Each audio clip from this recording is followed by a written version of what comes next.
They start the season. Obviously, you win the Super Bowl, you start the season, deservedly so. So you got the Black Friday game, which is the game after Thanksgiving. You got the Christmas Day game. Mm-hmm. You got a Saturday game. Yeah. 2 Sunday night games, 2 Monday night games. Well, my homeboy, everybody want to see you, bro. Yeah, they do. Rightfully so. To whom much is given, much is required. Yeah. And plus the fact of the matter is, Ocho, that Black Friday game, we selling at the Amazon. Well, if I'm gonna spend $150 million, I need box office. Yeah. Who's more box office than my homeboy? Okay, Netflix. They're streaming the Christmas Day game. Mm-hmm. I need box office. Yeah. Who's more box office than my homeboy? Yeah. Yeah. And listen, also, and I hate to bring this up, Travis Kelce is connected to a young lady that has an entirely different demographic and age group watching those games as well. Well, but don't bring that up, Ocho, because they're going to get mad at us. Nah, I'm just telling you. I'm just telling you. And she's made it her business to let people know she will be at these games. Follow her man. She will be at these games. And what does that do? NFL follow the money. Come on now. It's chess, not checkers. Mm-hmm. Chess, not checkers. At the end of the day, remember what their bottom line is. No matter what they tell you, what they say, it's all about the money at the end of the day. So I'm not upset. I'm not upset about, that's tough. I mean, that's an early bye week because you think about all those games that they're going to have on Black Friday, on Christmas Day, and those Sunday night games. Yeah, the NFL could have did them a solid and put their bye week around week 10, week 11. Yeah. I mean, our bye weeks when I was there always fell kind of like right in the middle, like week 8, week 9, Ocho. Yeah. So, I'm good. Yeah. I don't even know. It's so funny. You know what I did on my bye week, especially if we had a winning record. What is? My bye week, I don't even take no bye. Man, I go play pickup soccer the whole time. Every year. Well, now, Ocho, I think they got to give you the whole week off. Mike Shanahan won't give you the whole week off. Whoa, a whole week? Yeah, they get the whole week off. Where that rule came from? I guess it's in the new CBA. Hey, that's crazy. I mean, a whole week. Man, we got we go out there Thursday. Like we might get Thursday. We might get half a day Thursday. So Friday, Saturday, Sunday, and then we had to be back Monday to work and be worked out by noon. 3 days? Man, look here. That ain't no damn bye week. I'm just telling you what we had. Listen, I don't know about all the other teams. I don't know what the other temes did. Mm-hmm. I can't speak to that. Right. But I'm telling you what the Broncos had when we were there. Yeah. I remember clearly all my bye weeks. I remember clearly all my bye weeks, and every time we would practice Monday. I think we practiced Monday. I think we practiced Tuesday, and we'd be off Wednesday, Thursday, Friday, Saturday, and we had to be back Monday. Man, that whole week, I'm in Miami. I never forget. I play soccer at KSP, Kendall Soccer Park. I play at Urban Soccer 5. At that time, it was in Wynwood. Man, I'm playing soccer the whole week, and then I come back Monday, ready and back to football. My Shannon wasn't doing that. My Shannon wasn't doing that. And it wasn't no situation. It wasn't no situation where like, hey, Mike, such and such got the whole week. Man, please. He don't care about what nobody else doing, huh? Hell no. Hell to the no. Because he gonna tell us, hey, what we trying to do, that ain't what they trying to do. Yeah, you can't bring your players into the ground, man. Man, please. We were so happy about that. We were so happy getting off noon because that means we can take the flight, and it's still 2 hours. Yeah. But you at least you got Friday, Saturday. Man, you got to leave Sunday night. Yeah, you might as well to not be back. Leave. You can't chance it. I can't chance leaving Friday, Monday morning. Yeah, and be late, and that plane, something happened with the plane, or you miss a flight. Oh hell no, man! Mike lose his damn mind. Y'all got fined back then? What? Yeah, the fines wasn't that much though, because I think like a fine might be like, say a fine is like $2,000, Ocho. So If you paid $1,000 in front of the team, he would if you paid $1,000 in cash, right. he would reduce it. Yeah. 1,000 slide. Yeah. Okay. Yeah. Yeah, And so it's the fact, because here's the fact, you walking down there, so we might not know you was late. We might not have known you done something. But you coming down there to hand Mike some money, we know you done effed up. So that's kind of what it was, because it's kind of like the team know that you let them down in somewhere. Maybe you was late for a meeting, you missed the meeting, but that man, please. Like we had that walkthrough. When that walkthrough at 11 o'clock, man, please. Man, they see Mike, man, boy, you better not be late for that walkthrough. Right. Mike didn't play that. And then here's the thing, Ocho. You know the walkthrough. We're not going full speed, but it's a nice speed now. It ain't no bullshit. Yeah. Man, Ocho, Watsy. Let me take my glass off, Ocho. Why them dudes start coming out there with Timbs? Come on, man. Come on, Ocho. Man. They had on Tim. Man, them jokes coming out there. Hold on. It was cold, right? When it was cold, though. Yeah, but I'm just, Ocho, that's not the point. Them jokers coming out there, they got the jeans on and then got the sweats over their jeans. Oh, Lord have mercy. Man, Mike called that thing up. Yeah. He said, if y'all ever come out here like that again. Right. I say, see, I knew y'all were going to F it up. I knew it. But they knew how Mike was. Right. Ocho, we having a practice. This was in 97. Anybody that's on that team that can take Ocho, we were about 30 minutes through from practice. Now, mind you, we're already out there. We've already been out there about an hour and 15 minutes. Yes, sir. Mike started the whole practice over. The whole practice? The whole practice. And I'm talking about this snoring like a bee. I'm talking about this so cold, Ocho. Look, I don't know what happened. I think it was a team drill. And I might have started it. You dropped the ball. I think I dropped the ball. Rod dropped the ball. Threw a swing past the TD. He dropped the ball. Yeah. Man. Mike blew that whistle. Man, Mike blew that whistle.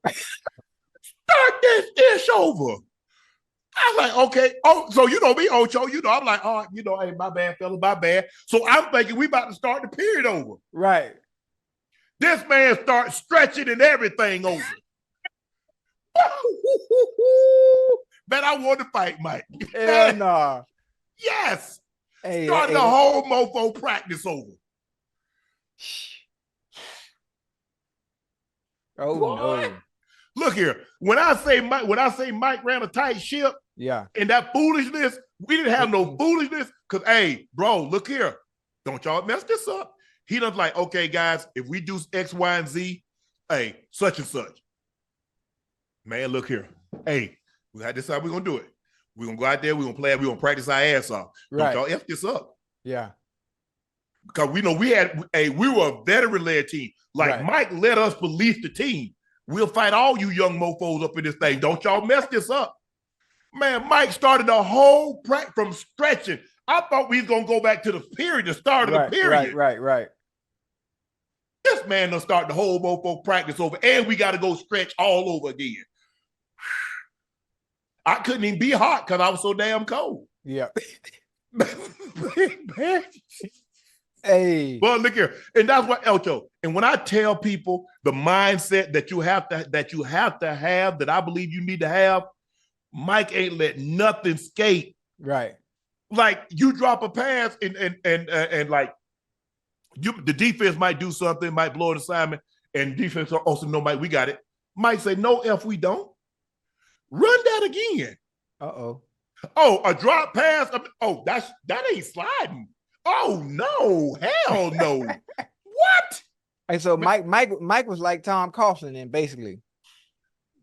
He didn't look, Mike was very, very like his time was like the meeting starts at this time. Right. When Mike walked down them steps, Don't you walk your ass in behind him. Right. So we understood when Mike come in that room, everybody needs to be in their seat.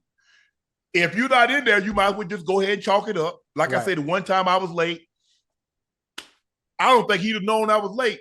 It just so happens I was Offensive Player of the Week, and when he called my name, I didn't come down to get the award.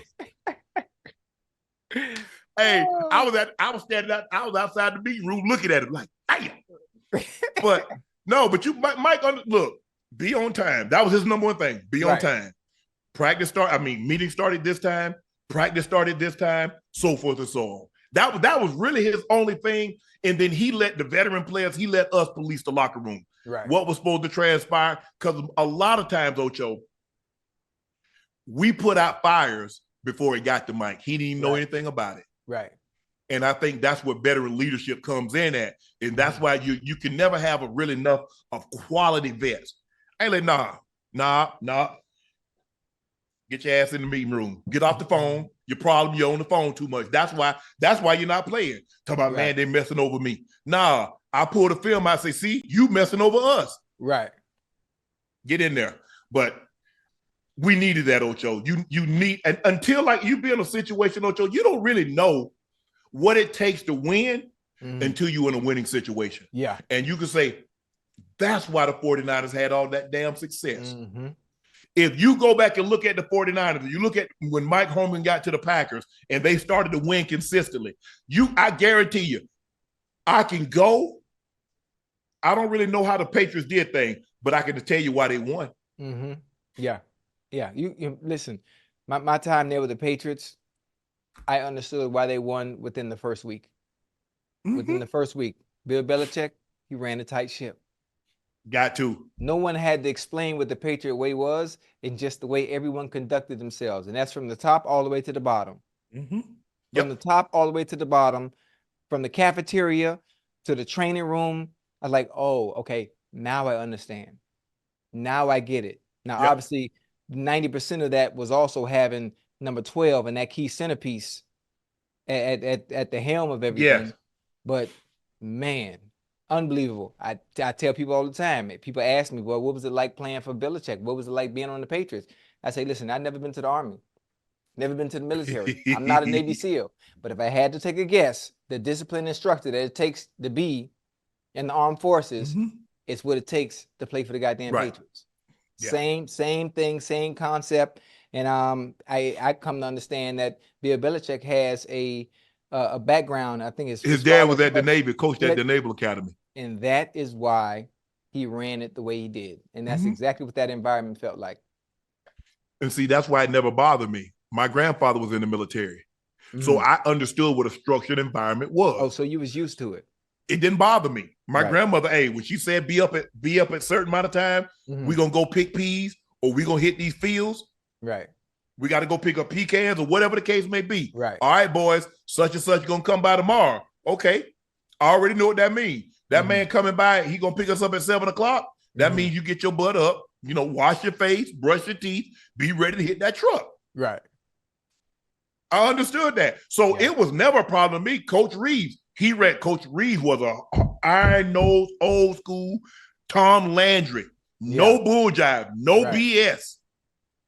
You jump off sides in training camp, you run a lap. Sometimes you make the whole team run. Hey, I can't imagine grown men running no lap, man. You can imagine it. You can imagine it because it happened. I don't know if anybody's in the chat that was on those teams. Coach Reeves I was with Coach Reeves from 90 to 92. Go ask him. And if you heard Ocho, man, they put you on that UB. You ever did the UB where you paddle like this here? No, what's that? It's a bike, but if you got like a hamstring issue or something like that, that's how you get your cardio. Okay. Man, he ran me up out of there. Man, doing that UB for 30 minutes. 30 minutes?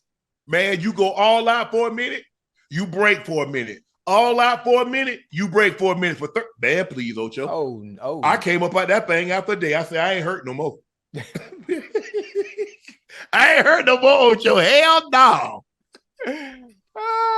I think sometimes, Ocho, what happens is that a coach has a perception. When Mike was first there, Mike was the quarterback's coach. because he had went to the Raiders. Al, he had fallen out. He ended up coming back. He's the quarterback coach. So when he gets there, I'm mainly a special teams player. Right. He leaves and come back. Now I'm the best tight end in the league. That's not how he remembered me. Right.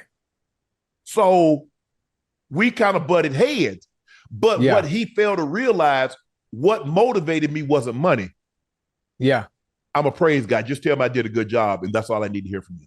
Right. I don't need you to tell me, oh, hey, you can be this, you can make a lot of money, you can do. I don't need that. Just tell me I did a good job. 84, we can win with that. I appreciate you that's all I need. And so once I left and went to Baltimore, and when I came back, he's like, you want to bring, I said, Mike, I don't need to see. Look, like I was in Denver. I know what the facilities are like. I know what you're like.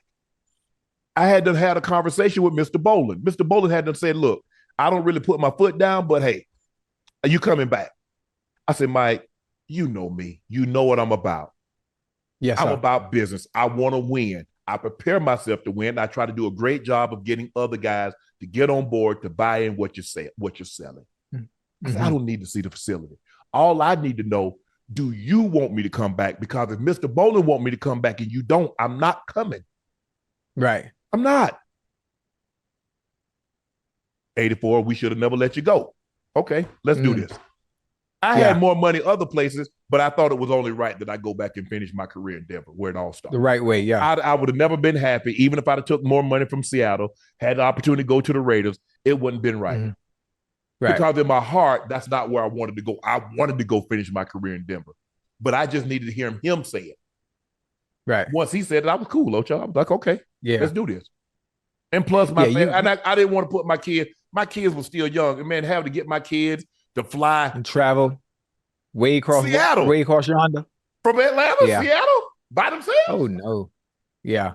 And then even my mom, because at that point in time, my mom had retired. So my mom would fly there. My mom would fly from Chicago, because this is for, but after 9/11, that stopped. Well, that stopped, but she was still, because their mom would walk them through the airport, send them down unaccompanied minor. But after that point, I would fly my mom there. They would walk them to the gate. Then my mom would meet them at the gate, and then they would come to Denver, or my sister would do something like that. But yeah, you got to just be careful. Hey, we totally different too.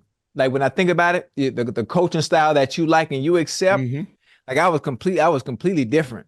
I like that hard coaching, and based on where I'm from and where I'm raised, I'm kind of used to it with the cursing and that get me going. Right. What when I had you, you Jack. Well, listen, when I had you, let me take my glasses off so you understand how serious I am, because I be playing around all the time. When I had Hugh Jackson in Cincinnati, and I wasn't playing up to par, and he get the cursing, understanding I know I can get Chad going with a motherfucker, what the fuck you doing? God damn it, come on now, let's go. Man, shoot, boy, that shit just got me. I don't know how to explain it. It just got me going and got me motivated, because I have lapses sometimes. Sometimes I play down to my competition, and all it took was for you to say something to me in an encouraging way, but just add a little curse word to it. You know when you cook you cook your chicken and you add your seasoning, just add a little. I see curse words as sentence enhancers, and it just get me going. It's weird. It's weird. So I love and enjoyed that type of coaching, because it made me want to not only prove myself, but to make sure I don't embarrass you based on all the coaching and goddamn film study and meetings we done did all goddamn week. Let me go out here and make sure I do my goddamn job. For me, Ocho, I never played down, because I know where I was playing. Because Mary Porter was in air conditioning all of a sudden. Yes, sir. Yes, sir. Come on. And I got kids. Now. Yes, sir. And so that was my motivation. Because I looked at everybody that I faced. Well, you trying to get my grandma out this house. You trying to get my kids out of these private schools. You trying to take food off their table. You trying to get Shannon to go back to Glenville with no running water and no end of. Oh no, bro. Yeah. You can see you thought completely different than I did. That's the only thing. You think completely different. Yeah. That was my motivation from the time I can remember. Me and my brother talking about it when we were sitting on those pine trees. Young pine trees are called saplings, and we bent many of them mofo's over. And my grandma said, "Boy, y'all need to stop bending them saplings." Right. That's all we talked about. That's all I thought about. That was my motivation.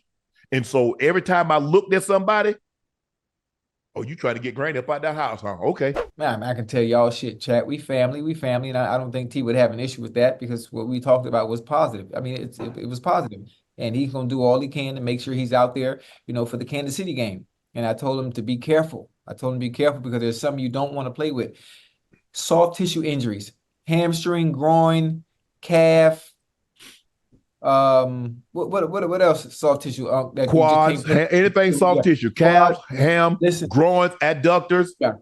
Yeah. I told him, listen, what you don't want to do is don't go out there too early.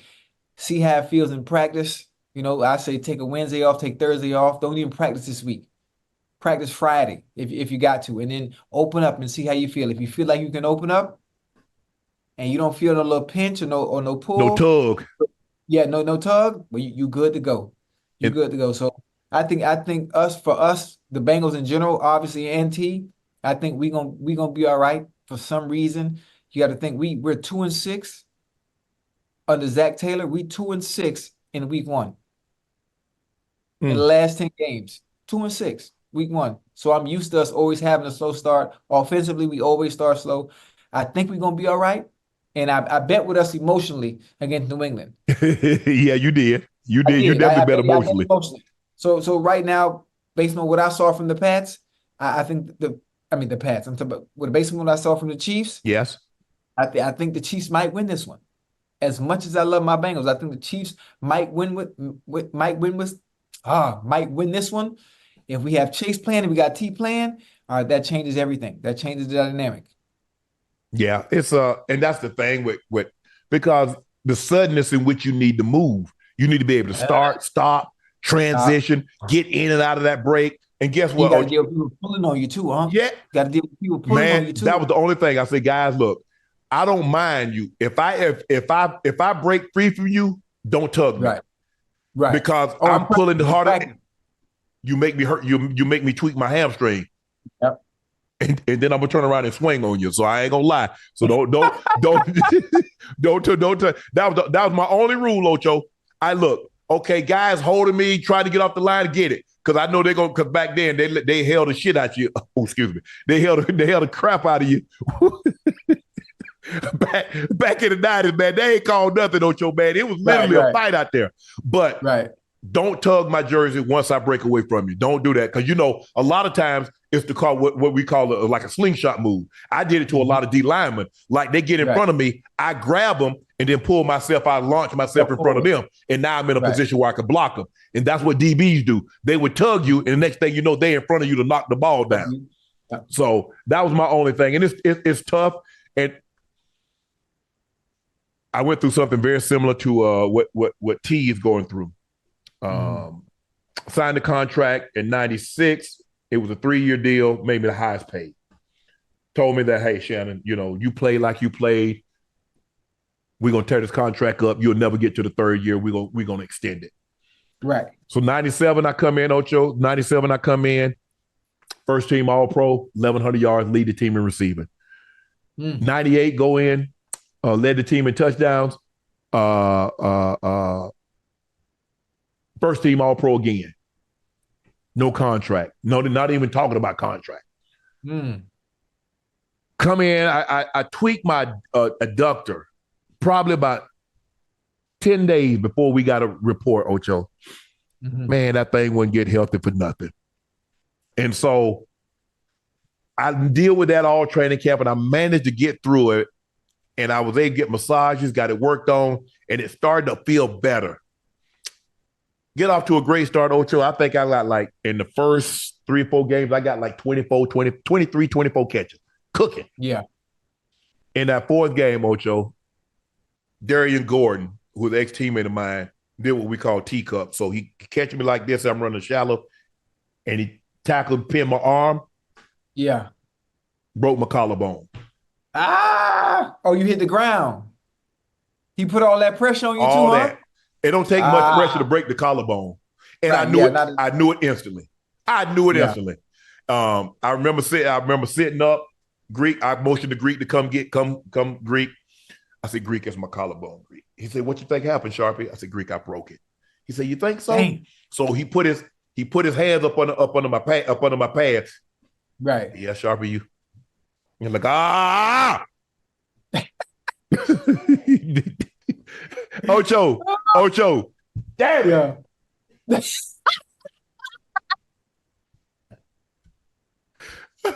Man, missed the rest of the year, end up in Baltimore.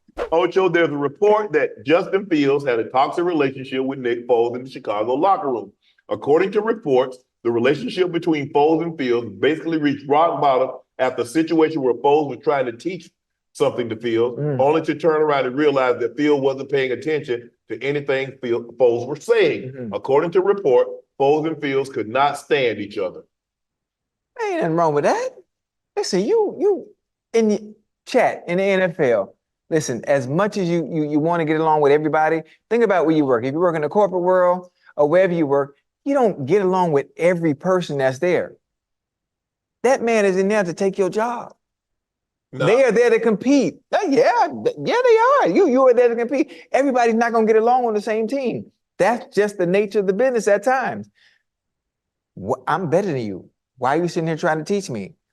Younger player, listen to an older veteran who's been not really, I don't want to call him a journeyman, but he played on a few different teams. He has a Super Bowl win. Yeah. So I think that's someone you would want to listen to and confide in, especially that's my point. Yeah, especially when it comes to playing a position of quarterback, because he knows what it takes to win, because he has won before after taking over for Carson Wentz when he got hurt. Yeah. But listen, at times you're just not going to like people.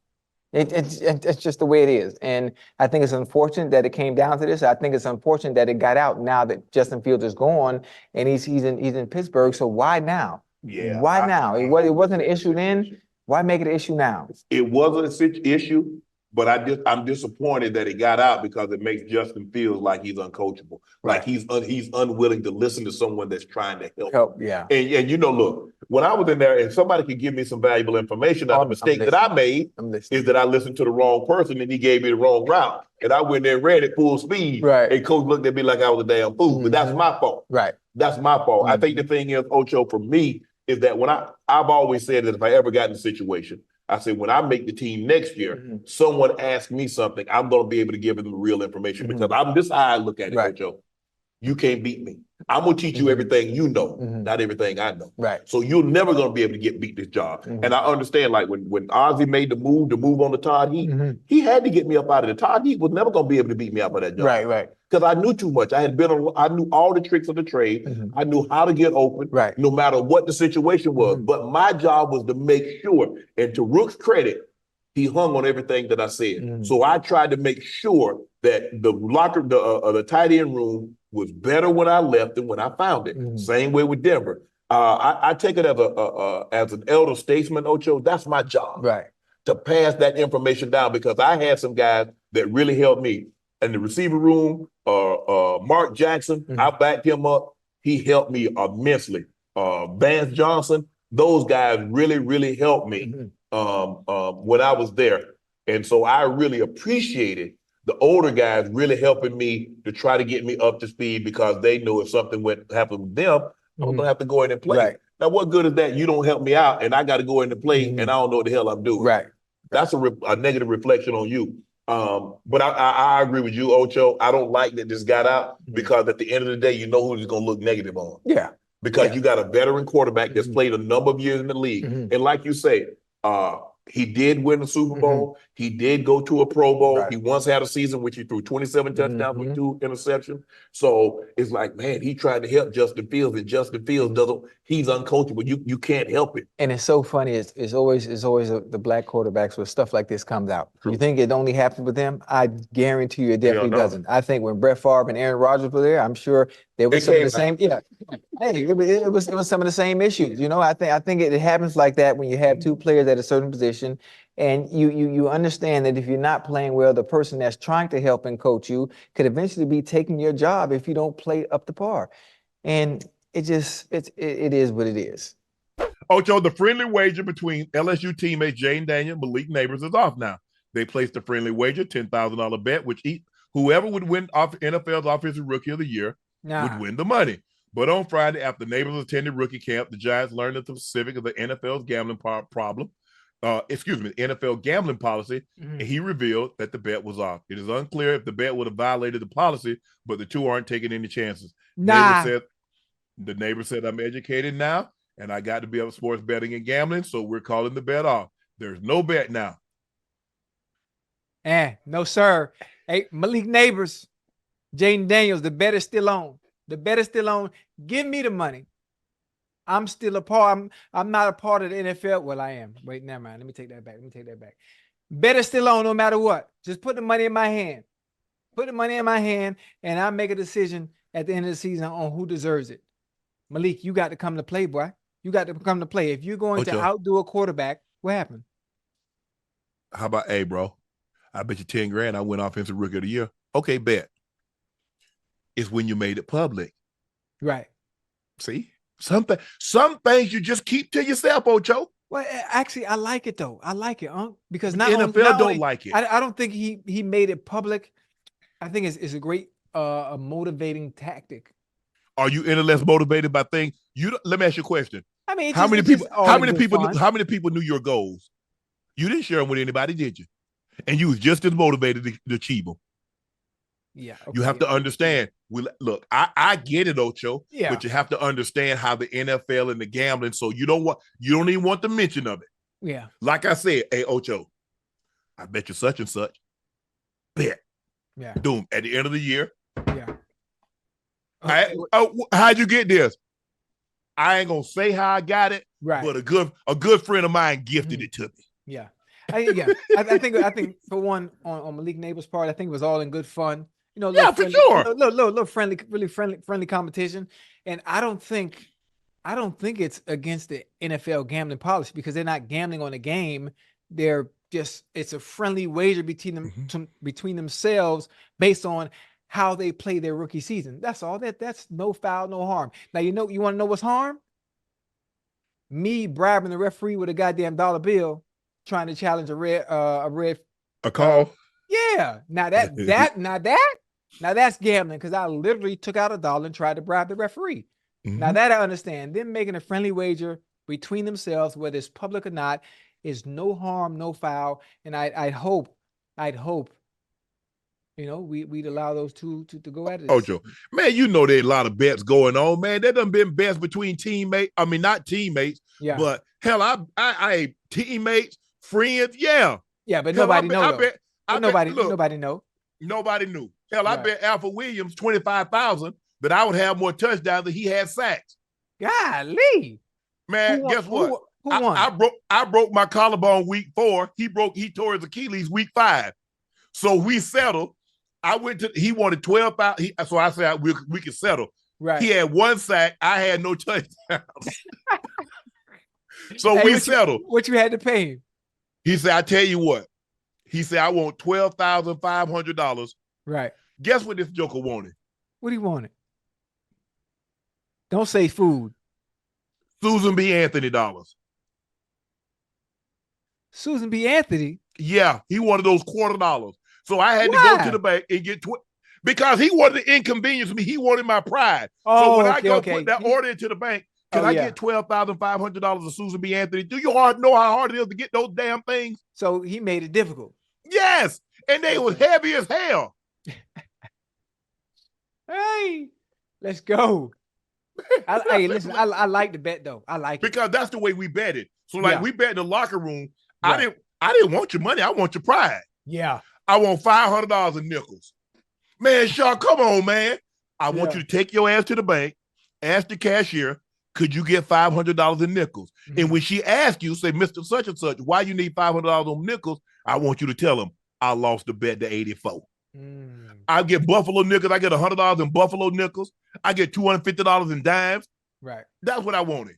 I wanted what is it? $10.50.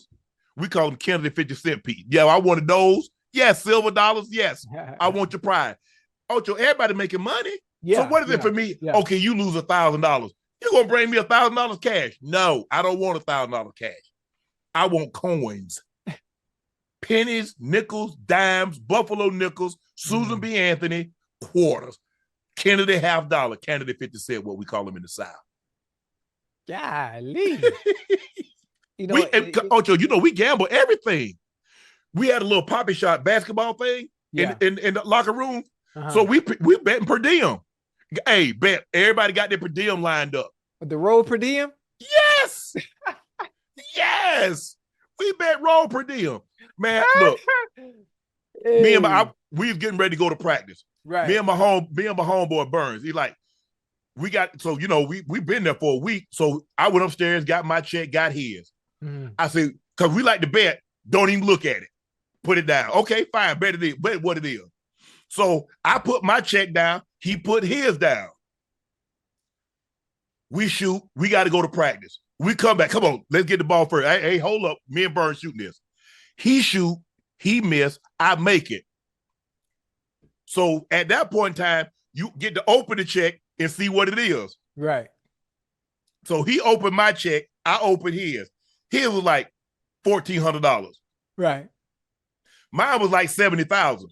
Woo! He said, "Homeboy, you'd have been throwing up." I said, "Oh hell yeah!" I said, "But that's the chance that you make. You don't look at the check. You just bet." Yeah, I'm cool with that. Y'all better than me, boy. Oh, we bet everything. Oh, we bet everything. Oh, Boo Ray, in between. You ever played in between? Nah. What's that? In between. In between. Is that with the quarters? You take 2 decks of cards. I flip both cards up. Yeah. It might be an ace. It might be a 5. You go say, hey, in between. If it comes in between the ace and the 5, you win. If you get hit on the edges, you have to pay double. So if it's an ace or a 5, you pay double. Ooh. Man, I don't know. We played on the way to the Super Bowl. Right. Ask the guys. What? Pot got it like 50 grand. 50,000? Yeah. Oh, we took Super. Hey, Peanut, I'm sorry I got to give up this information. Oh, but we took 4 Super Bowl tickets off Willie Green. Ooh. 4 Super Bowl tickets and 10 grand. I was very generous. I know he was hot. Ocho, I want to do old school car. 71 Chevelle. Yeah. I said, man, give me 5 grand. I said, because you go home and tell your wife you lost this car, it's going to be problems in your house. Snap. Yeah. Give me 5 grand. We'll call it even. And Mike used to tell us, said, look, y'all gambling with 84. Mm-hmm. Do y'all know how long 84 been playing? Right. 84, okay. I don't really like you guys gambling because I don't want you thinking about you lost 20,000, 30,000 during the game. Mm-hmm. But if I rock with you, if I want a big sum of money off y'all, like, bro, go ahead. Hey, just give me 5 grand. We'll call it even. Yeah. But I want it nice, black, chrome rims. Just got it. It probably worth about 20, 25. Yeah. I said, man, give me 5 grand. You cool. Boy, y'all listen. We gamble. Whenever the gambling went on, locker room, training camp, we on break. Man, I ain't around none of that, bro. I ain't got time spending money. Club Shay came about. Ocho, you go ask anybody that played in Denver. No, sir. From 1995, 96, right, all the way. They closed it down when I left. When I came back, it came from there. That's where we gambled. We played cars. We rolled dice. They played video game. We drank, smoked. All that was in Club Shay. That's how it came to be. And I don't see how y'all do that, man. And people in the chat that gamble, people just in general, like even when y'all was playing, even former teammates of mine, there's such an excitement and passion and joy in people's faces when they gamble. Me being from Miami, watching people gamble, playing spades, playing playing Tunk, playing Get Like Me with the quarters back in the day we was in high school, watching the dope boys play CeeLo. Excuse me, I hate to say that word, but watching the boys play CeeLo. Like, what are we doing? I'm not doing nothing or losing my money to anything where I can't control it. Like, if I'm losing gambling money, I want to be in control of it. I don't want any outside variations of what I'm doing that cause me to lose my money. I can't do it. And then I remember went to the casino with Rail, and I'm talking to the man. I'm saying, sir, are y'all gonna stop the man from continuing to gamble that much money at the high roller table? Why are you allowing him to do this? Well, that's what we do here. Yeah. Why you think no? I gotta have it. We gotta gamble, Ocho. We gambling. Why you think we don't have no windows? What the fuck you mean? What the windows have to do with anything? Ain't no clocks on the wall. Ain't no because they want you to lose track of time, and they pumping in fresh oxygen. Listen, I learned all this just not too long ago when I was in Vegas for F1. You know, I'm like, man, y'all. Ocho, we gamble. Yeah, but y'all every night. There was not one night in Denver when I was in training camp that we didn't gamble. Yeah, Ocho, we was going to bed like we got practice at 9. Right. We ain't going to bed till like 2 o'clock, 3 o'clock in the morning. And y'all going to practice on 4-5 hours of sleep? Yep. And the last night, we stay up the whole night. Like our crew that normally, you got to stay up the whole night. We had a blast. Hey, we had a blast. Oh, and the last night, the rookies. Yeah. Got to get them, Ocho. You got them? Yeah, I remember them. What? Days. Man, look here. We go to the store. We get like 25 pounds of flour. We get like 8, 9, 10 bottles of syrup. We cut the pillows open. Right. We got the tar and feather. Oh, not the tar and feather. Yeah, fire extinguisher. Yeah. Oh, you know how hard that is to get off? I do know. Oh no. Think about how many guys came with pillow feathers in their head and only stuck on their back and on their neck. Hey, because I was cool. Hey, I get the key. I get the master key. In their sleep, fire extinguish them down, book it up out of there. Oh, we did some damage. I know they were hot. But you know what Mike said? Hey, I don't normally do this, but I know, probably 84 had something to do with it. Right. And this team. If some stuff popped off, they already know. Right. Mike knew. Team building, we got this covered. Right. Woohoo! That dorm was a mess. Going crazy. Yes. Because, got to get them, Ocho. It's a part of it. Welcome to the Broncos. Yeah, most definitely. That's what I miss, Ocho. See, that's what I miss. The fun. That's what I miss. The talent show. Like did y'all have a talent show? Like the rookies had to put on a talent show? No, but hey, listen, that Hard Knocks y'all had before we did ours, that talent show.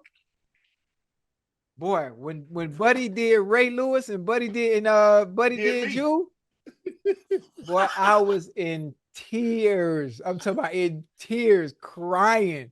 That was good. That was good. we had a talent show. We had a talent show in Denver. Yeah.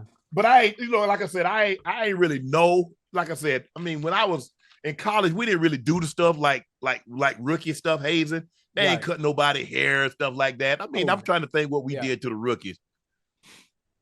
Cause they got me. I mean, it was all fun. Like I said, I didn't want to let nobody cut my hair. Right. You know what I'm saying? We wasn't doing anything to demean anybody. We wasn't gonna cut your hair and foolishness like that. But I'm sure there was some things that we did. But that was all a part of it. That's what I miss. That's what I miss. If they could just and I was like, Mike, if I could just go back, I ain't want to do meetings no more. That's what really got me out of the league. Yeah. The meetings. I said, Mike, just let me practice. Let me show up to practice. Right. And let me play in the games. Your boy good. Yeah. Your boy good. No, I was saying, but Ocho, those were the days, bro. I wish I could get those back. I wish I could do that. Obviously, I couldn't play anymore. But I just want to go hang around just go hang. Not now, my guys, what I was like after I left for like 3 or 4 years. Yeah. I just wanted to go back because a lot of the guys that I played with were still playing. man, I said, man, I wish I could just go back there. They're like, Sharpe, man, it ain't the same without you. Because you, Ocho, you know I kept it live now. Yeah. Yeah. Mm-hmm. Oh, yeah. I guess it's easier to attack the messenger instead of digest the message. Why do players? Because sometimes they wrong with the criticism. Sometimes the criticism is not warranted. Sometimes you criticizing based off your insecurities. Don't do that. Yeah. Don't do that. Yeah. Criticize, but not based off what you saying you would have done, because you don't have the ability to do what that would have been done. So that's my problem with criticism. I look at it like this. Before this social media blew up time, what we would ask of people that was critiquing us, okay, did you play? All these players now, like, they wanted someone that actually played the game, that had an intimate knowledge of the game, to know what it's like to be in the locker room, to know what it's like to be in the huddle, to know what it'd be like in the field and feel that.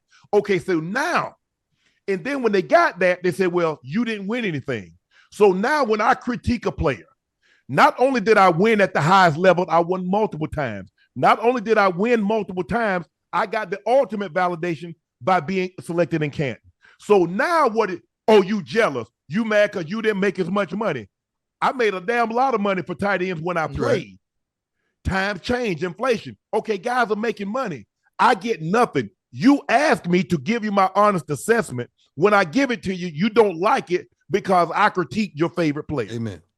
So I don't understand how I win. I think it's a different era. We're in a different era, and I think it's more so delivery. I think delivery is very, very important in the way we are critical and we analyze players. It will be seen, regards to how you try to do it, it will be seen as hate, because there's really no way to criticize a player without him feeling a certain way about it. And again, I talk with you, Unc. We talk about this all the time, Prime, and they get on me a lot about not being able to be critical of players when they don't play the way they should. And I always go back from a point of view of knowing what it's like to be them. Now, opposed to being on the other side with the media now, it's very difficult for me to say he did A, B, and C, but I'd rather talk about D, E, and F on what he can do to make sure it doesn't happen again. I don't even want to focus on the negative. I don't want to be the problem. I want to tell you what the solution is so you don't play like that again.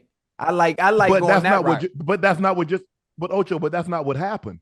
You got to critique on what you saw, not what you think you're going to get down the road. First of all, he when it comes down, do that. He's not built like that. Chad ain't gonna do that. He ain't gonna critique nobody. He ain't, Chad ain't built like that. Chad not want to be, because he is. Chad is a good dude, and he want to be loved. He just want to be held. I want to be what? Held. Just want to be held. He just want to be loved. I like criticism. You know what's funny? Think about when you played. When I played, I like to hate. Not now. I want you to hate. I want you to talk trash. I want you to say bad things about me. Like, I enjoyed it. I enjoyed the media saying bad stuff. It lights somewhat of a fire, and that's why, to me, I don't understand why players care what the media says. That should motivate you. I use like that. You can't expect people to be who you are. That's what I had to learn as a coach years ago. You can't expect people to be you. You can't expect people to feel like you, to think like you, to interpret things like you, to even fathom things like you. They ain't built like that. Chad, God only made one of you, man. They ain't built like that. We at the highest level. This is the NFL, though. And think about it. You've been through the. So you make an excuse for it. Let me finish. Let me get where I'm going. To even get to the pinnacle of your childhood dream, you've had to be through some shit. You've had to go through some stuff. So anything being said in and or about you shouldn't even bother you. And why I don't bother? We just got to talk about New Edition. I said you was Bobby Brown, and I said he probably was Michael Bivens. Prime. Don't do that. I was with you. Me and you. I was with you at Freaknik in 1992. Me and you was at Freaknik 1992. That's a lie. But anyway, that's a lie. But anyway, yo, guys, we've heard about your pregame rituals, but what about your postgame rituals? Did you have anything that you did, Time? Did you have anything you did, Ocho? I always had migraines. So controlling the migraine from being up and being fired up and just wanting to go get it, that calming down period was tough. So I always had migraines. So on the plane ride back home, they was medicating me and trying to give me stuff and ice everywhere. I couldn't never do nothing after games, so I always went to the crib, straight home. Yeah, my routine after every game in Cincinnati was always the same. Win or lose, I'm going to J. Alexander's in Hyde Park. I have a celebratory cigar. Win or lose, obviously for getting out of the game healthy, and that was it. I did the same thing after every game for a decade straight. And if corporate from J. Alexander sees this, if y'all don't bring back them goddamn honey butter biscuits, I know something. Honey butter croissants. Oh man. Yeah. What'd you do, Jay? I normally just went home. I go get something. Occasionally, was there something? Was there something you went and got? You said you go get. No, I'm just asking. They want to know what's something. No. You mean something to eat? It was. Yeah. It wasn't nothing going on. My body was, man. I was lean when I played. It wasn't no sex going on. Time it wasn't no sex going on. I wasn't gonna be able to do nothing. I'd have locked up on her, and then she got it. I'd have to get an IV. I was like this here. So no, occasionally we'd go out, the guys, we'd go get something to eat. But most of the time, I would call ahead, get an order. There was this restaurant called Black Eyed Peas. I would call ahead, get chicken, rice, broccoli, corn, two wheat rolls, and he always lemonade. Was disciplined on his eating, man. I have a quick Prime. Did you eat healthy when you played? No. Thank you, man. Thank you. I was so ignorant when we was in Atlanta. I had soul food catered for lunch for everybody, for the whole team. Man, collard greens and rice and black eyed peas, baked chicken. We was eating that for lunch, then go out there to practice. I was like, man, we have lost that man. You know what? Thank you. Because all I'm gonna do, y'all eat that, I'm going to sleep. I appreciate that. I'm glad you said that. Because I've been telling people for 30-some years, they don't listen to me. No, I did. I wish I had it though. I wish I had it. See, I always stayed in shape, but I didn't eat right. Right. I didn't eat right either, and I always stayed in shape. So but you're a freak genetically, dog. You could eat whatever you want. You still gonna stay lean. But I work like a madman. I'm still working like a madman. I ain't got time. I don't play. You gonna always be lean. That's your genes. That's just who you are. And you don't have the disposition to put on weight. You're not gonna be 250. You're not gonna be 300, Ocho. That's not your body frame. Look how narrow you see how your shoulders are. He don't like you to call him narrow. Look at your shoulders. I'm not narrow. I'm 220. What are you talking about narrow? Look. No, you never been 200 in your life, have you? Yeah, I'm 220 right now. What are you talking about? You never been. No. No, I don't think you've ever hit 200 in your life, have you? Nah, never. Hell no. Hey, Prab, you know how they used to have it at the NFL experience? They had that jersey, and the little kids go stick their head in that thing, and you see the little body hanging. That's what he looked like. He always been ripped, though. He always been shredded. I'm ripped now. I'm ripped now. You always been that way. Yeah, don't play. I will say this. My brother and I have never had a fight. Now, he used to cheat, and I used to beat him down, but we never had a fight. The only time my brother told me what he wasn't going to do was that he wasn't going to go to Savannah State College. And I said, that's good, because I'm on the way. I'm leaving Columbia. I was in school at South Carolina. I'm leaving. Bro, you're not going to the Army. That's not going to happen. The only time he and I ever had a disagreement, I have never, in my 59 years on this earth, tried to be his father. But we were always taught that if you have to look past your own dinner table to find a role model, there's something going on in your home. I only wanted him. Bobby Dandridge. His nickname was Mr. Clutch. We had Franco Harris and Tony Dorsett. I wanted him to look at his own dinner table and be like, remember, it's the shepherd and the sheep thing. I never told him what to do. I never tried to instruct him. I never led him. I lived my life. But the wonderful thing, and for those of you who have kids, you know this, the wonderful thing is he was watching. And I am so proud. I'm proud of that guy right there, because I'm proud of Chad, because the perception, the persona, and who he really is, is actually two totally different people. You don't realize how hard it is for him to come out here and do that. That ain't who he is. That is not who he is. I'm ruining it for you. And for him he didn't go through anything. He's led by a higher power that put him where he wanted to be. And what he went through on TV, he needed to go through that so he could get here. And sometimes, many times in a family, you go through things that are hurtful. But he had to go through that to get to here. And he had to be here to get him. And those two together are doing some really good stuff. They're fun to watch. They talk about really good things, not the anal part. But they talk about really good things, and I'm very proud of both of them. When we did the same things, when we both played football, we could talk football. When we both did TV, we could talk TV. I play golf, he doesn't. So we don't have anything in common right now. But we can still find out how each one of us, how we're doing. And I'm very proud of how he handled the Skip situation. He almost lost it. The Afro-American almost came out. I know you saw it when the glasses went on the table. Skip, I'm in the effing Hall of Fame. I was like,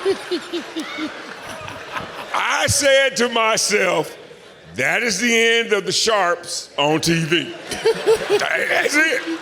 Because I knew what was going to come next. And I was like, Skip, I hope you can fight.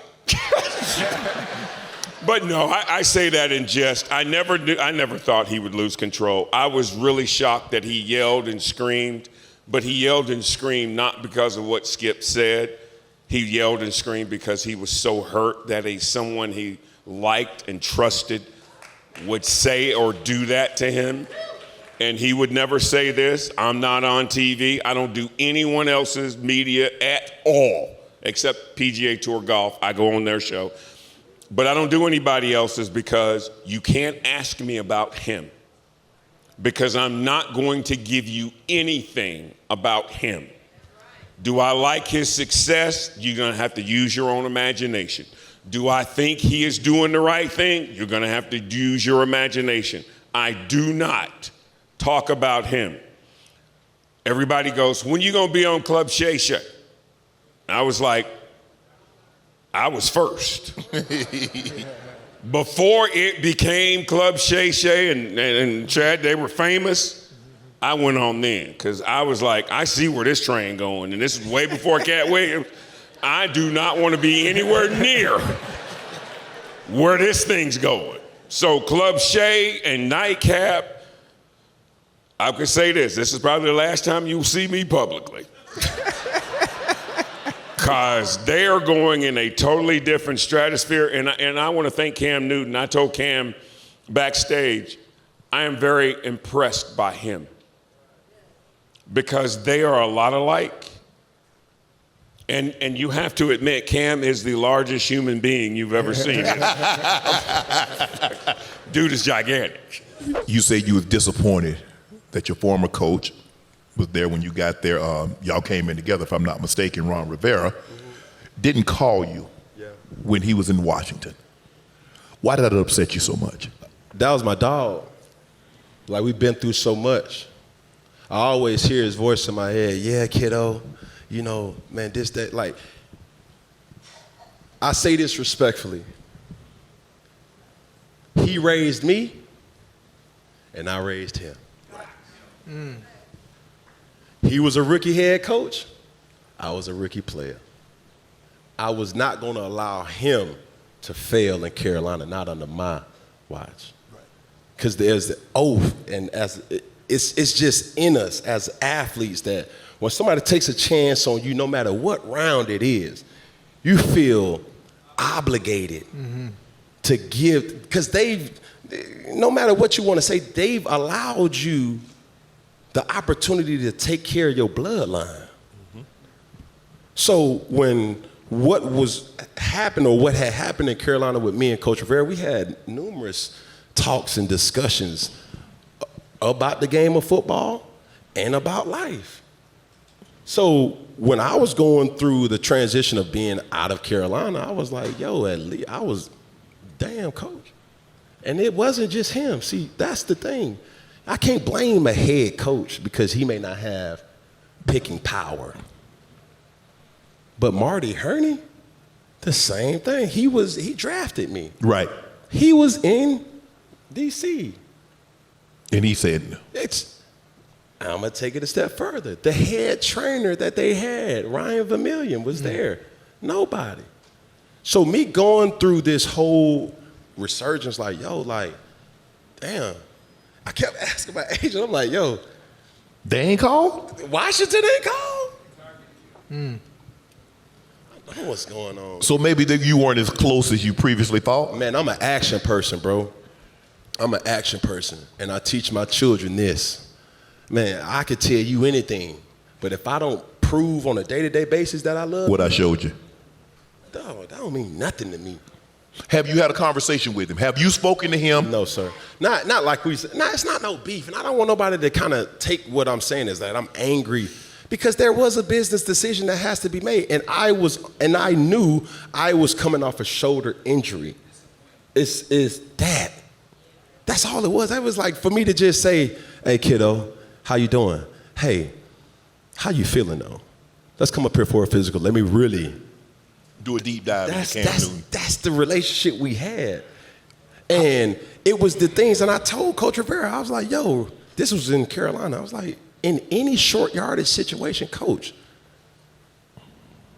give me the fucking ball. Great. You spent, I think, all but 1 year of your NFL career here in Houston.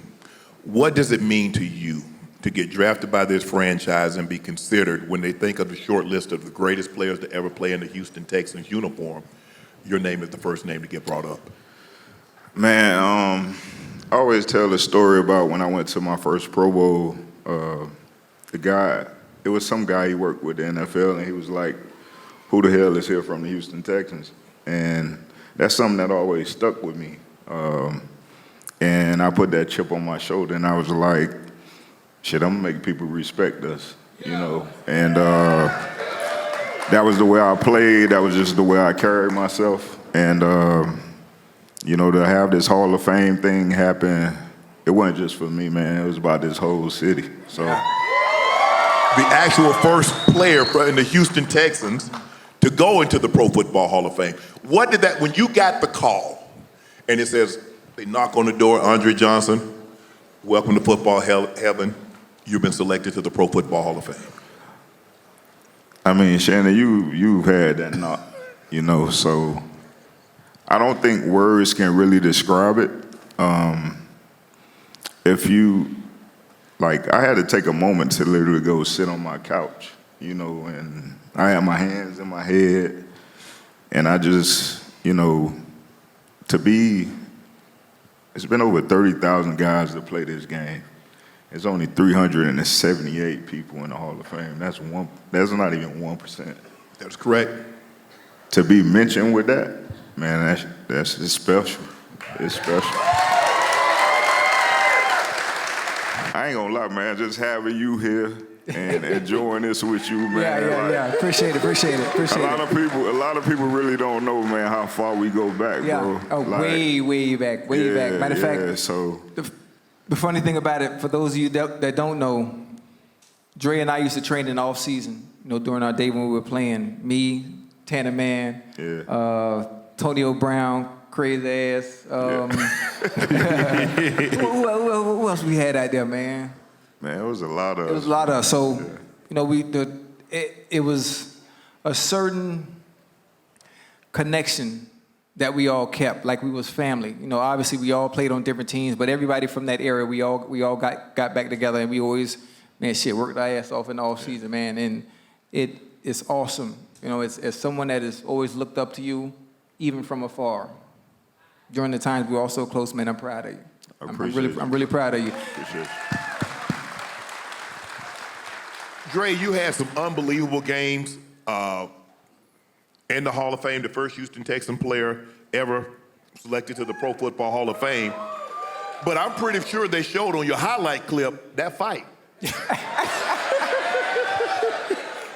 I forgot about that. I knew that was coming. But go ahead. I had only met you once. I came here early in your career, and as a matter of fact, I think Cool was the coach. He was the coach, and you were very quiet, and you're still quite quiet. And I remember that happening, and I'm like, what did this man say to get him?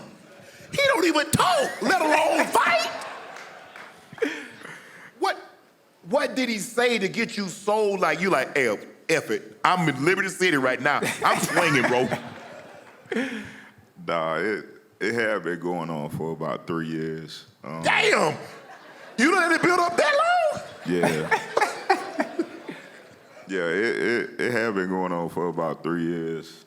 Man, I never shared this story with nobody, but because we on Nightcap, I'm going to give it to you. There you go. Yeah. That's what I'm talking about. Yeah, there we go. So, Chad, you remember Club Play? Yeah. So, old Cristal. Yeah. So, man, this is no lie. Like, we're driving up to the club.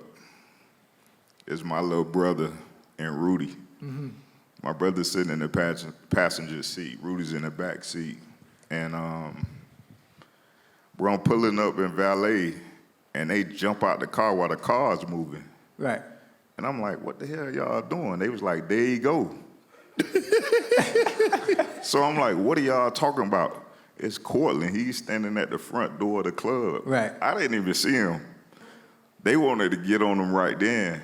And I'm like, nah, like, we not doing that. Right. You know what I'm saying? So that happened like a year prior. Mm-hmm. So I don't know, man. Like, we was up 20-0. And I told Coob, I was like, hey, man, I'm finna beat his ass. Normally, coaches call plays for the player. The player called a play. Coach, I'm going to beat his ass on one. Ready, break. So that was just it, man. Like, I just had enough of, the stuff he was doing. So it was mainly cheap shots, not so much talking. It was the cheap, dirty. No, the talking, you could talk all day. I don't give a damn about talking. Right. But it was the cheap things he would do after plays. Okay. Yeah. Y'all cool now? Y'all. I don't know. I seen him one time since that whole situation, so I don't. But after that, he ain't cheap shot you no more, huh? Nah, he ain't gonna do that. Coach, obviously you've been around the game of football for a very long time. For those that are on the outside looking in, I don't think they understand how special a season that was for you to have. Obviously you understand the difficulty when you draft a rookie quarterback, and understanding you have a program that is trying to build itself back to winning consistently, and to be able to have a successful season, obviously not winning a championship, but still having a successful season, knowing that you can build off of that. Do you understand how great your season was last year? Yeah, I do understand it all. Like, it all starts with like you said, the rookie quarterback. Mm-hmm. Everybody now, they expect rookies to come in and just ball out from the start. That doesn't happen. Right. Like, especially at the quarterback position, you got to have a special person to do that. And we were fortunate enough to get CJ at number 2, and this kid is special. Yeah. Right? Yes, Definitely. He's fun to work with, and he didn't start off that way. Like, we started off with a rough season. Like, we had to go through some growing pains, and he learned a lot. Our team learned a lot of how we had to play to win games, and that growth process throughout the season, that made it even more special to know we didn't just come out just beating people. And I told our guys too, we talk about how special of a season it was. You look up, we had, I think it was 10 games that were in the last minute of the game. We were right in the game, and I think we won 7 of those 10 in the last minute of the game. So that just shows the margin for error in this league. It's still tight, even though it's a great season. But, man, I tell our guys, you have to work hard. You got to grind those wins, and you got to be smart in those situational moments to close games out. There was an issue, obviously, with Brian Flores and Tua, in the way he talked to him. obviously it rubbed Tua the wrong way. And I just want to know, how do you navigate being able to coach certain players certain ways, and how do you approach it? Because you can some players you can coach hard. Right. You know, you understand those that are built like that. You can coach them a little harder. Some of them you got to pat them on the back and guide them. How have you been able to do that with your players? Yeah, with it, man, that's a great question, right? I was just talking to one of my coaches about that earlier today. Man, you have to have a relationship with guys. Mm-hmm. Like, if you don't have a relationship with guys, then you don't know how that guy's gonna respond. Yeah. Right? Some guys I could coach hard. Some guys I know, like, man, I can get it out of him, but I don't need to go as hard with him. I just got to tell him, hey, man, you're doing a great job. Hey, keep it going, young fella. We gonna get there. But if you don't establish that relationship outside of football, like, you just got to sit down, you got to eat with guys, you got to meet with guys, just talk to them one-on-one, like what's going on outside of football, so you can really get to know that young man and what's going on in his life. Like, that's how you are able to relate to guys and coach. Like, now once you get that relationship, I can coach them up hard. Right? But everybody, you can't coach hard. Everybody doesn't need hard coaching. But as a coach, it's our job, right? And that's one thing I learned about coaching. I thought, man, when I finished playing, I thought I was going to hop in like, hey, Kyle, I can come coach the linebackers right now. Right. But that's what I learned when I was in San Fran. I truly learned, like, man, you got every guy is different. How do you teach every guy? Right? Every guy learns different. Every guy, you got to explain things differently, and they pick it up different. So for me, that's where I learned, like, man, you have to be adaptable as a coach, right? But you got to know these guys outside of football. You know, go ahead, give it up to. A lot of times, sometimes coaches try to hide hard coaching behind disrespect.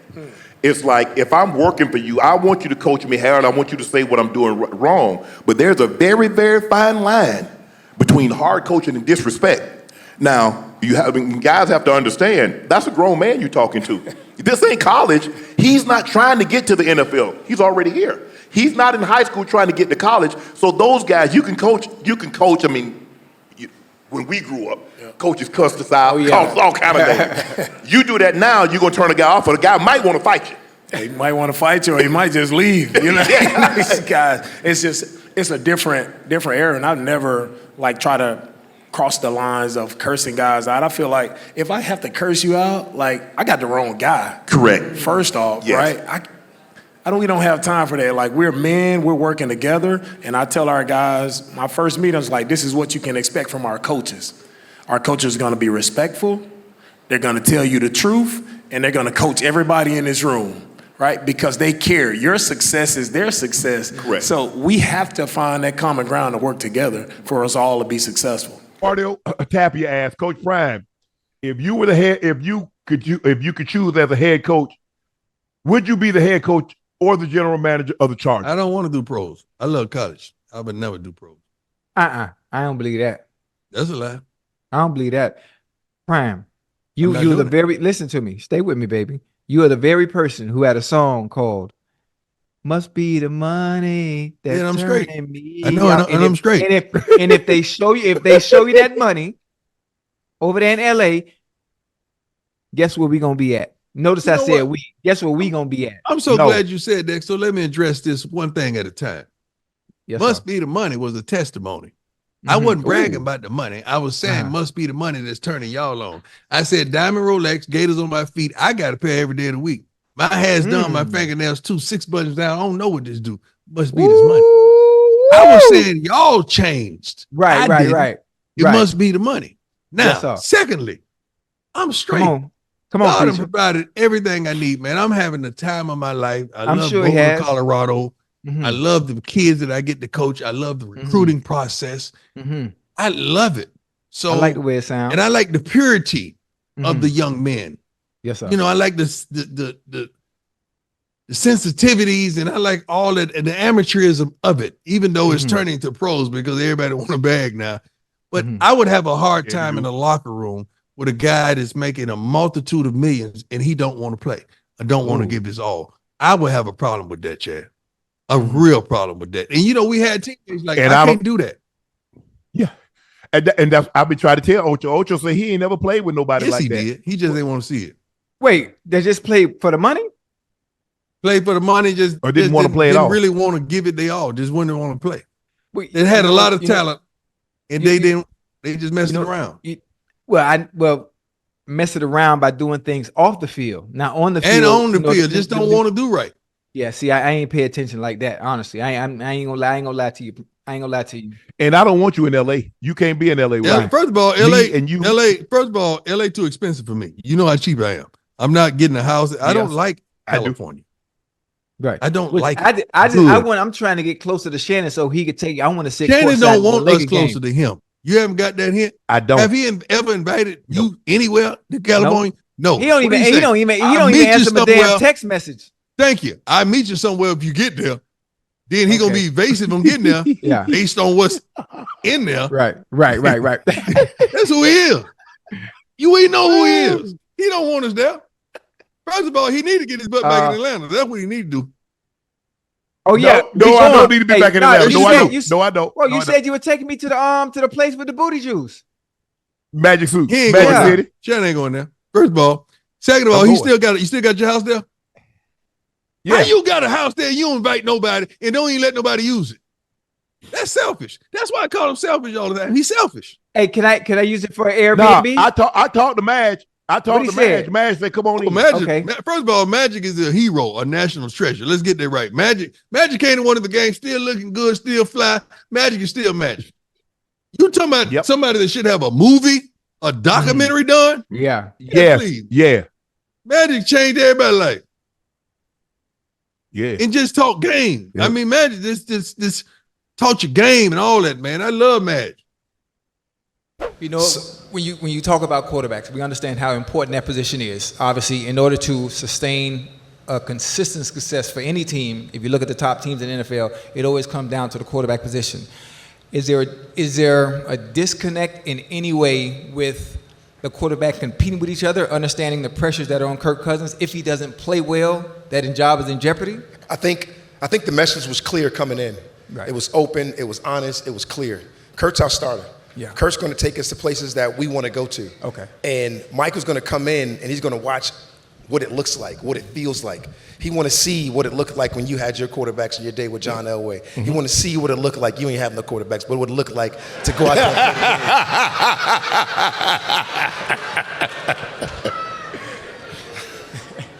You won Super Bowls at 2 different stops. You've been an assistant on a lot of different head coaches. What is the common denominator between winning and losing? The people. It's a people first business in everything we do. When you were a Raven, I watched it live in hand. I came into that stadium and I watched the confidence in the people. I watched Ray Lewis talk smack. I watched you talk smack. And we went in there like, man, we about to beat them. And then y'all let us know after the game that y'all wasn't. And it was the people that was involved with the organizations. It was all about that. And here we're building a people first business, and we're doing it with us. We're doing it with our people, with our fans. And like, I just think that's just the messaging. Like, you got to have that type of mentality. It's got to be a people first mentality. It has to be at all times in everything we do. We're talking about with the fans. We're talking about with our community. We're talking about in the building. We're talking about with myself and Terry Fontenot and our relationship, Arthur Blank and how he communicates with everybody, how we go about our whole process. It's the people. It's the people. It's simple. Obviously, you had other opportunities. How do you convince coaches that look like you, that don't feel like that opportunity is ever going to come? Because think about it, there was a 15-year gap between the time that you were the head coach until you got it again. And you had interviews. And did you ever think like, man, I don't know if I'm going to ever get another chance to be a head coach again? So you ready, Shannon? It's real simple for me, right? I was a 32-year-old head coach. And I did it again. And people were telling me, you should have had it a long time ago. I don't give a damn what you people were saying. I'm going to work for it. I'm going to go get it. And when it happens, I'm going to be ready. So I'm going to keep developing my skill set that when it happens again, there's going to be no denying on what you can and how you're going to be able to do it and go about your business. And I don't give a damn what color I am. Yeah. Results don't know color. I like it. I like it. You look at what you've done. You got Grady Jarrett. You bring him back. You signed Justin Simmons. You signed Matthew Judon. You just gave A.J. Terrell boatload of money. You locked him up. I drafted him too, don't forget. You did draft him. So What is the expectations of this defense, considering you've got guys that have been Pro Bowls, that have been to the All-Pro? A.J. Terrell is one of the better young corners in the league, and we know Grady Jarrett is one of the outstanding defensive linemen in the league. What is the expectation? That's your area of expertise. As you know, it's really simple, right? Stats are for losers. Yes. Their expectations to go out there and beat dogs, right? We got to find ways to affect the quarterback and make them just feel uncomfortable at all times. And once you find a way to make them uncomfortable and you dominate rundowns and you get the ball back, then just go watch our offense shine, right? That's what winning teams do.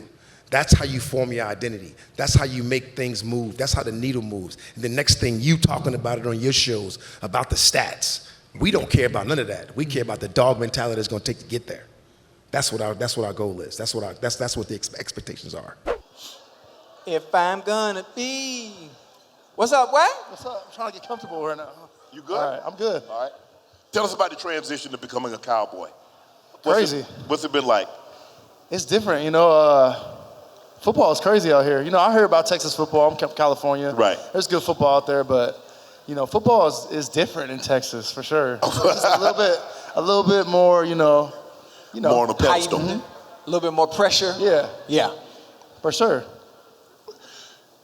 Played for the Vikings, the Seahawks, if I'm not mistaken. No, my brother played for the Seahawks. Okay, that's your brother. But I played for the Chargers. Chargers. Yeah. You reunited with Zim, right? So how has being reunited with a former coach, because obviously you know this defense, and so you've been able to partake some of the wisdom, the keys of where guys need to be, what Zim is looking for in a particular defense. So tell us about somewhat being a coach on the field. Yeah, I feel like at first, we're all trying to learn the basics. Obviously I have a little bit of a head start, but everybody's learning the basics. We're trying to get the concepts down. They kind of carry over to different coverages. We can run split coverages, things like that. But, I feel like with Zim's defense, it's always about the players taking a little bit of ownership too.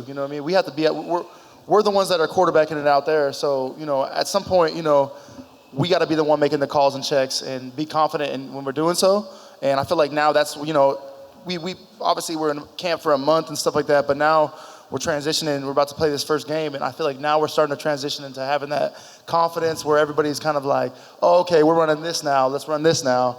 So it's been a lot of fun, and obviously we have different pieces than I had in Minnesota, but the heart of the scheme is the same. Listen, Zim was the defensive coordinator in Cincinnati when I was there, so Zim is really cool. He cursed a goddamn lot. He cursed a lot. But what is your expectations, your personal goals for you throughout this season or this upcoming season? Your own personal goals. My personal goals is to be, the voice that everyone can count on. The constant communicator. Be overdoing my communication to the fact that we're all on the same page. Yeah. I want to definitely be the anchor right there. But shoot, I just want to just keep stacking these years. I feel like 100 plus, 3 and something. I don't want to get too specific. I write them down and everything like that. Right. But I want to win a Super Bowl, man. That's why you play. It's cliche, but my brother won one. Right. I got kind of close, but not really. So I want to get it. I want to get it going. Right. Obviously, you played this game a long time, and there are always surprises that when you come in, there's a rookie that comes in that stands out, and you're like, okay, be it offense or defense, he can play. And he's going to play. He's going to make plays for us, and he's going to be big for us. Who surprised you in this rookie class that you're like, okay, be it offense or defense, that he can play? Yeah, one of my linebackers, Morris, he's a kid from Hawaii, went to Notre Dame. I think I don't know which round he got drafted. I kind of disconnect myself from that, but he came in. He's obviously learning. He's a very humble kid, quiet, but he knows his role. You know what I mean? He's been getting more and more burn. We had a couple guys go down at camp, and he had to step up in roles where he had to be more of a communicator. More of a guy who was out there, and he's done a great job. It gives me passion. Going into my 10th season, seeing a guy in his first year and how he's trying to get it, and it just makes me, it makes me get that hunger. It's still alive.